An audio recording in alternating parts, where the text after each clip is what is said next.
जागतिक महासत्ता असलेल्या अमेरिकेमध्ये 5 तारखेला राष्ट्राध्यक्ष पदासाठी निवडणुका होत आहेत आणि लगेच संध्याकाळी निकाल जाहीर होणार आहे. या निवडणुकीवर जगभराचं लक्ष आहे. कोण जिंकणार याची उत्सुकता आहे.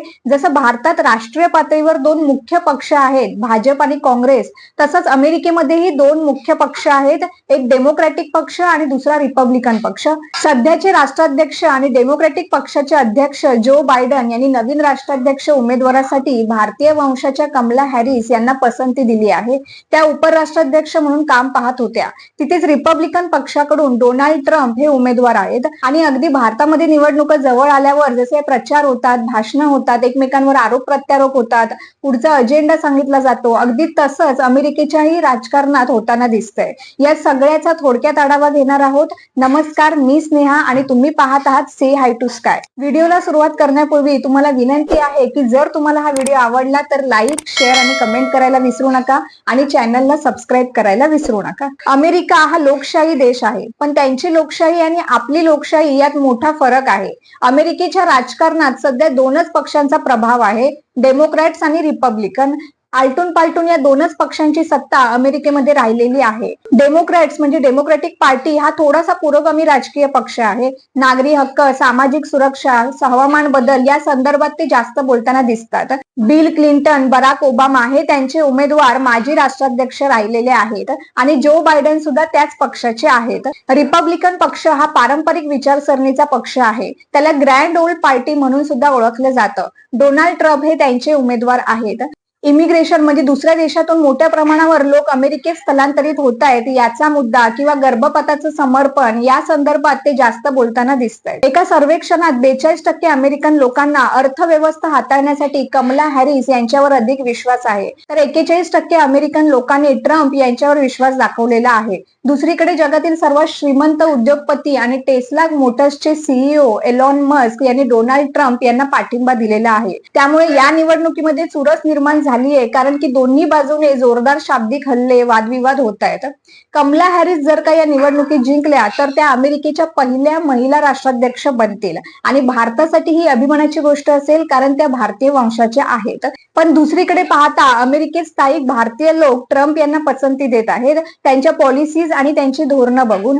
गाझामध्ये जे युद्ध सुरू आहे आणि त्यावरती अमेरिकेची जी भूमिका आहे ते बघता मुस्लिम आणि अरब मतदारांमध्ये नाराजी आहे आणि याचाच फायदा घेत ट्रम्प यांनी ते सत्तेत आल्यानंतर शांतता प्रस्थापित करतील असं वचन दिलं आहे.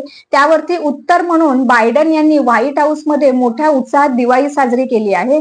थोडक्यात मुस्लिम आणि हिंदू मतदारांना आपापल्या बाजूने वळवण्यासाठी हे दोन्ही पक्ष प्रयत्न करताना दिसत आहेत. आजच्या दिवशी अर्थव्यवस्था, उत्पन्न, नोकरी या अमेरिकेतील सर्वात महत्वाचा मुद्दा आहे. पण ट्रम्प यांनी जो महत्वाचा मुद्दा केलेला आहे तो आहे इमिग्रेशनचा. याचं कारण असं आहे की बायडन अमेरिकेचे राष्ट्राध्यक्ष झाल्यापासून अमेरिकेमध्ये जवळपास 90 लाख इमिग्रेंट्स आलेले आहेत आणि त्यातले निम्मे अनडॉक्युमेंटेड आहेत, म्हणजे त्यांचा कोणत्याही पद्धतीचा तिथे उल्लेख नाहीये.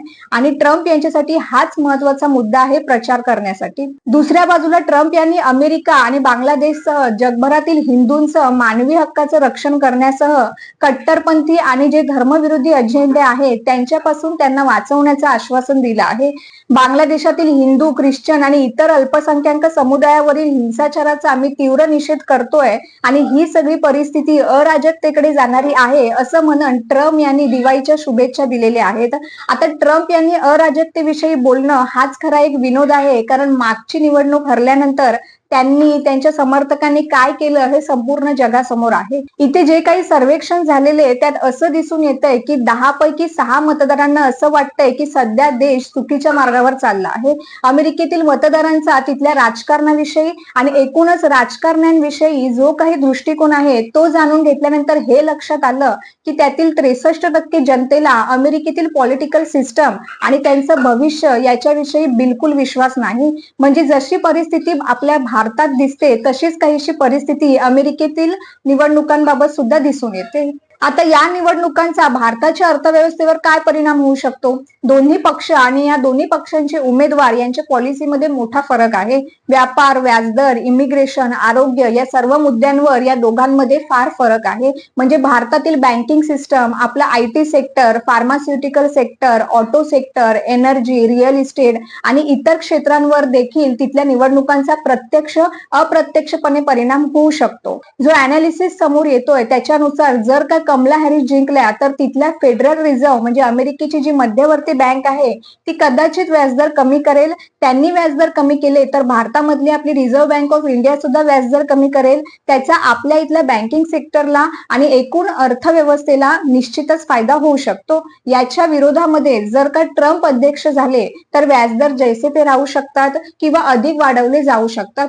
याच्यामुळे आपल्या मध्यवर्ती बँकेवरती आणि जगभरातील मध्यवर्ती बँकेवरती प्रेशर क्रिएट होईल, ज्यामुळे त्या त्यांचे व्याजदर कमी करू शकणार नाहीत आणि याचा सगळीकडे गंभीर परिणाम होईल. सर्व गोष्टी अजून स्लो होतील असा एक अंदाज आहे आणि हॅरिस जर का जिंकल्या तर भारतातल्या इन्शुरन्स सेक्टरला बूस्ट मिळू शकतो असा सुद्धा एक अंदाज आहे. कमला हॅरिस तिथे जे काही सर्वे झाले त्यात जवळपास त्या एकतर आघाडीवर आहेत किंवा ट्रम्प यांच्या बरोबर आहेत. त्यांनी खूपच चांगली भाषणं केली आहेत, खूप चांगल्या पद्धतीने डिबेट केलेले आहेत. त्यांचा एकूणच आत्मविश्वास खूप चांगला आहे आणि त्यांनी सर्वांना बरोबर घेऊन जाण्याचं धोरण स्वीकारलेलं आहे. आता शेवटचा मुद्दा, तिथला मीडिया रिपोर्ट काय सांगतो? कमला हॅरिस या 1% आघाडीवर ट्रम्प यांच्या पुढे आहेत. या सर्वेक्षणामध्ये 44% जनता हॅरिस यांना मत देण्याच्या विचारामध्ये असल्याचं दिसून आलेलं आहे, तर 43% लोक ट्रम्प यांना मत देण्याची शक्यता आहे. आता नेमकं काय होईल हे आपल्याला निकाल लागल्यावर समजेलच, पण जे काही होईल त्याचा संपूर्ण जगाच्या एकूण अर्थकारणावरती निश्चितच परिणाम होणार आहे. आता ही माहिती जर का तुम्हाला आवडली असेल तर खाली कमेंट बॉक्समध्ये नक्की सांगा. तोपर्यंत आमचे सर्व व्हिडिओ जास्तीत जास्त लोकांपर्यंत पोहोचवा आणि चॅनलला सबस्क्राईब करायला मात्र तेवढं विसरू नका. धन्यवाद.